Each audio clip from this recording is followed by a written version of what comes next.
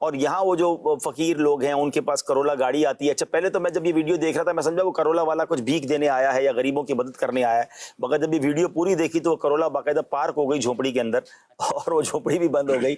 تو پتہ چلا کہ ایک جھونپڑی جو ہے پارکنگ لاٹ بھی ہے.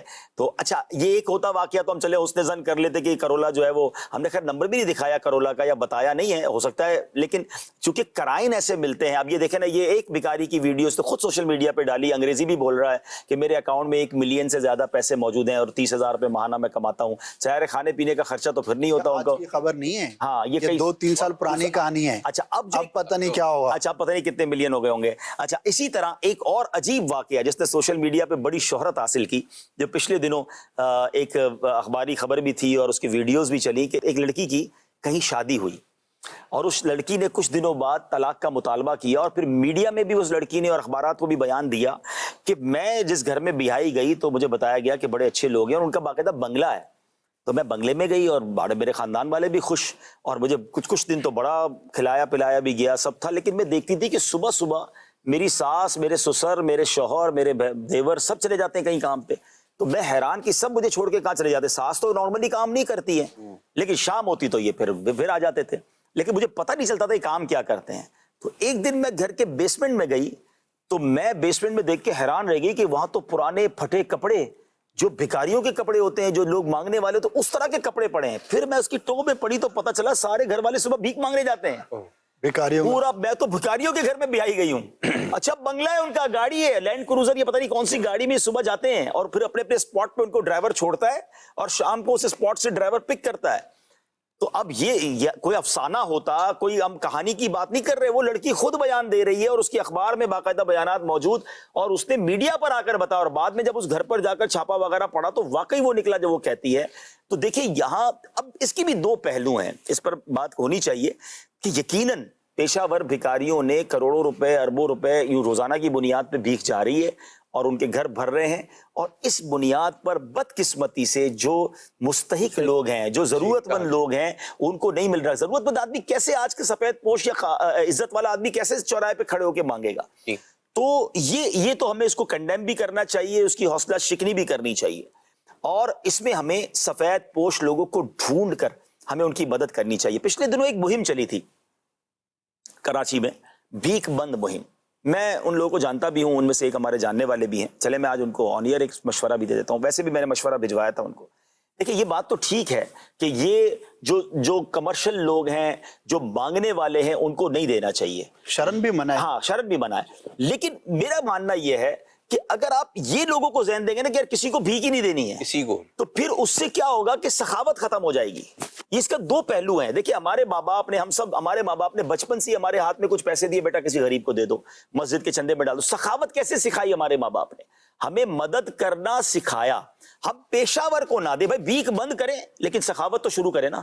صحیح. یعنی ایسا کوئی ہمارا نعرہ ہو کہ جناب اگر آپ روڈ پہ کھڑے ہوئے فقیر کو یا پیشہ ور فقیر کو نہیں دے رہے تو ایسا نہ کریں کہ وہ پیسے جیب, کیونکہ دیکھیں پیسہ جو ہے نا وہ انسان کے دل کے بڑا قریب ہے. آپ کسی کو یار آج سے کسی غریب کی مدد نہیں کرنا, آپ کو چلو بہت اچھا پیسہ مجھے کام میں آئے گا, نہیں, آپ نے مدد ڈبل کر دینی ہے, مگر جا کے ڈھونڈ کے مستحق صحیح جگہ پر دیں تاکہ یہ سخاوت کا دروازہ بند نہ ہو جائے. ورنہ اگر اتنا کنڈیم کریں گے نا بھیک کو, مدد کو, تو ایسا نہ ہو لوگ مدد کرنا ہی چھوڑ دیں, وہ فطرت سے ہی نکل جائے. سب جو سفید پوش لوگ ہوتے ہیں نا, بعض اوقات کرائن واضح ہوتے ہیں ہماری اپنی فیملی میں یا جس علاقے میں رہتے ہیں یا جو ہمارے رابطے میں ہوتے ہیں. کئی ایسے لوگ ہوتے ہیں کہ ہم دیکھتے ہیں کہ ان کی فیملی بڑی ہے یا ان کے اخراجات زیادہ ہیں لیکن ان کی انکم اتنی نہیں ہے. ایسا ہی ہے. تو اس طرح اگر تھوڑی بہت جستجو کی جائے تو اللہ کی رحمت سے امید ہے. حضرت مشکل نہیں ہے, میں آپ کو بتاؤں, میں ابھی کل پرسوں کہیں بیٹھا تھا, یہی ٹاپک تھا کہ یار مستحق کہاں ڈھونڈے. میں نے کہا آپ کی فیکٹری میں جتنے 40,000 50,000 تک کی جاب والے سارے ہی مستحق ہیں, مطلب زکوٰۃ نہ دیں لیکن ایٹ لیسٹ آپ ان کی مدد تو کریں. وہ ساری سفید پوش ہیں. 40-50,000 والے کا کدھر پورا ہوتا ہے یار.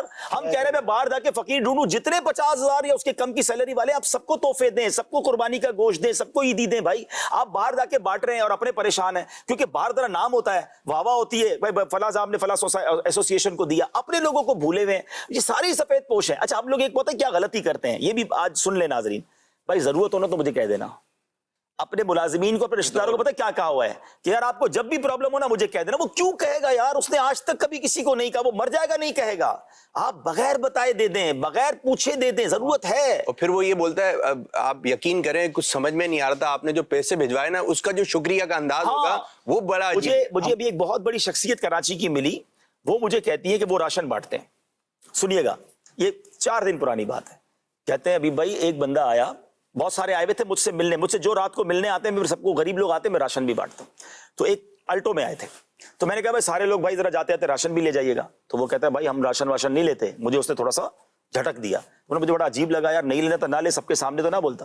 تو تھوڑی دیر ہوئی, تو میرے جب سب چلے گئے تو وہ آیا میرے کان میں, کہتا ہے میرا داماد ساتھ ہے تو میں اس لیے ایسا کہا میں تھوڑی دیر بعد آ کے لے جاؤں راشن. اللہ, اب راشن ذرا گیٹ پہ چوکیدار کو بتا دیجیے گا. الٹو گاڑی میں تھا وہ بندہ, بعد میں رات, اس نے مجھے خود بتایا رات کو دیر سے آیا اور راشن لے کر گیا. اب بتائیں یہ گزر رہی ہے لوگوں پر, آپ کہہ رہے ہیں لوگ نہیں مل رہے. اب بانٹے مسلمانوں کو یار, یہ سب پریشان ہیں. میں کہہ رہا ہوں اس وقت جو کیفیت ہے لوگوں کی پورا نہیں ہو رہا ہے. زکوٰۃ کا مستحق ڈھونڈنا بھی کوئی مشکل نہیں ہے. تھوڑی سی آپ بات کریں گے پتہ چل جائے گا 20 25 30 ہزار کی تنخواہ والے کے پاس کدھر سے نصاب جمع ہو رہا ہوگا. لیکن چلیں آپ 2-4 سوال کے ذریعے انٹرویو کر لیں, لیکن گوشت بانٹنے کے لیے تو مستحق ضروری نہیں ہے نا. عیدی بانٹنے کے لیے آپ, اللہ پاک نے جن کو نوازے, اب صرف زکوٰۃ پر کیوں کام کر رہے ہیں؟ وہ اور بھی بانٹو یار, اللہ نے دیا, اس وقت بانٹنے کا وقت ہے. لوگ واقعی پریشان ہیں, اور آپ دیں تو صحیح. اور جو عابد بھائی نے کہا, پھر ان کے چہروں کی جو چمک اور جو ان کی دل سے دعا ہوتی ہے نا, کہ حضرت زبان نہیں اٹھ رہی تھی لیکن ضرورت بہت تھی. ہمارے فیملی کا ایک واقعہ جو آپ نے بات کہی نا کہ ایک ہے کہ بھی ضرورت ہو تو بتانا, یہ کہنا ہی نہیں چاہیے, کون بولے گا. اکثر الحمدللہ ویل آف ہیں, لیکن ظاہر ہے کہ جب کوئی ایمرجنسی ہوتی ہے تو ضرورت پڑ جاتی ہے. تو فیملی میں کسی کا ایکسیڈنٹ اور میجر ایکسیڈنٹ ہو گیا. اب سارے خاندان والے آ کر, اور وہ بھی اپر مڈل کلاس کے ہی تھے, لیکن سب آ کر یہی کہہ رہے تھے کہ بھائی ضرورت ہو تو بتانا, خرچ ہو رہا ہوگا بتانا. اچھا, ایک جو فیملی ممبر تھا اس کو مجھے پتہ لگا, بعد میں پتہ لگا کہ وہ آیا ٹریول کر کے دوسرے شہر سے اور کیش لے کر آیا. ایسے ہی ہے. اور اس نے کہا کہ یہ رکھ لیں, اگر ضرورت پڑے تو خرچ کر لیجئے گا, ورنہ بعد میں دیکھ لیں گے, لیکن یہ آپ رکھ لیں. اب یقین کریں ان کو ضرورت نہیں پڑی, انہوں نے شکریہ کے ساتھ واپس کیا. لیکن میں یہ سوچتا رہا کہ 10 نے پوچھا ہوگا, لیکن ایک جو لے کر آ گیا, دینا ہی چاہیے. اس کا جو امپیکٹ ہے 100%, اور وہ اس کا جو نتیجہ ہے وہ کتنا زبردست ہوگا. بڑا اچھا لگا کہ یار دیکھو وہ لے کر آ گیا, چاہے کم ہے زیادہ اسے وہ نہیں ہے, لیکن آپ جتنا دے سکتے ہیں آپ دے دیں. اگر وہ واقعی سفید پوچھے تو واپس کر دے. نہیں دینا چاہیے. یہ بھی ہے کہ دینے والوں کا, جیسے نا یہ فقیر ہیں, یہ پہن کر پرانے لباس پہن کے, اب انہوں نے بھی, جب ہم اتنا سوچ رہے ہیں تو وہ بھی سوچ رہے ہیں. پہلے پرانے کپڑے پہن کر مانگتے تھے, اب جو ہے نا ایسے مانگنے والے آ گئے کہ تیار ہو کے مانگ رہے ہیں, کہ اب یہ والا بھی ایک انداز آ گیا ہے. دھوکہ دہی چل رہی ہے. میں ایک مدرسے میں تھا, تو وہاں پہ وہاں کی نظامت وغیرہ میرے پاس تھی, تو پتہ چلا کہ وہ ایک قریبی پکوان سینٹر تھا. انہوں نے 2 لڑکے آئے, بولے بھائی دیکھ بنا دیں, مدرسے میں بچوں کو کھانا کھلانا ہے. تو بولے ٹھیک ہے, مدرسے میں آنا جانا نیاز وغیرہ ہوتی رہتی تھی, تو قریبی پکوان تھا. بولے ہاں وہ مدرسہ تو دیکھا ہوا. تو 2 لوگ آئے, بولے ہم بچوں کو, ناظم صاحب سے جو بیٹھے ہوئے تھے میری جگہ پر, بولے ہم نا خود کھانا کھلائیں گے, بڑی ہمارے منت مرادوں سے. تو انہوں نے کھانے کے تھال وغیرہ نکال کے بچوں کو خود پیش کیا.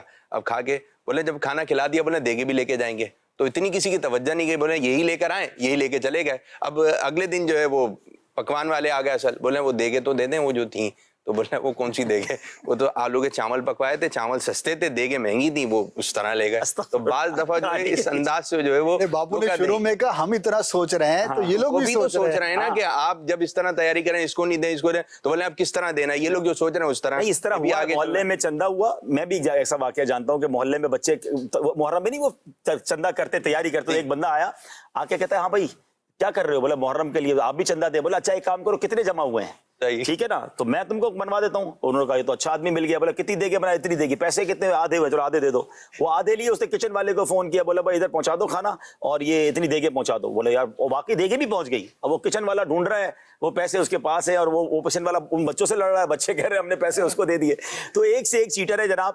اگر جینے کی تمنا ہے تو کچھ پہچان پیدا, کہانی کے پیچھے کہانی. جناب بہت اچھا سلسلہ ہمارے پاس, واقعات واقعی بہت سارے بچے لگتا ہے. پھر کبھی کریں گے یہ پروگرام, انٹرسٹنگ اینڈ سبق آموز. بہرحال آپ بھی اپنا فیڈ بیک ہمیں دیجیے گا, دعاؤں میں یاد رکھیے گا, اور احتیاط سے رہیے, لوگوں کی مدد کیجیے. اور یہ دن ہے 2 لوگوں کی مدد کرنے کے. کسی کی مدد کریں گے غیب سے آپ کی مدد ہو جائے گی, آپ کی مشکلیں آسان ہو جائیں گی. عید کی خوشیاں اللہ آپ کو نصیب فرمائے. ہمیں اجازت دیجیے. صلو علی الحبیب صلی اللہ تعالی علی محمد صلی اللہ علیہ وسلم. کہانی کے پیچھے کہانی سنو، کہانی کے پیچھے کہانی سنو، نئی باتیں سن لی، نئی باتیں سن لی، پرانی سنو۔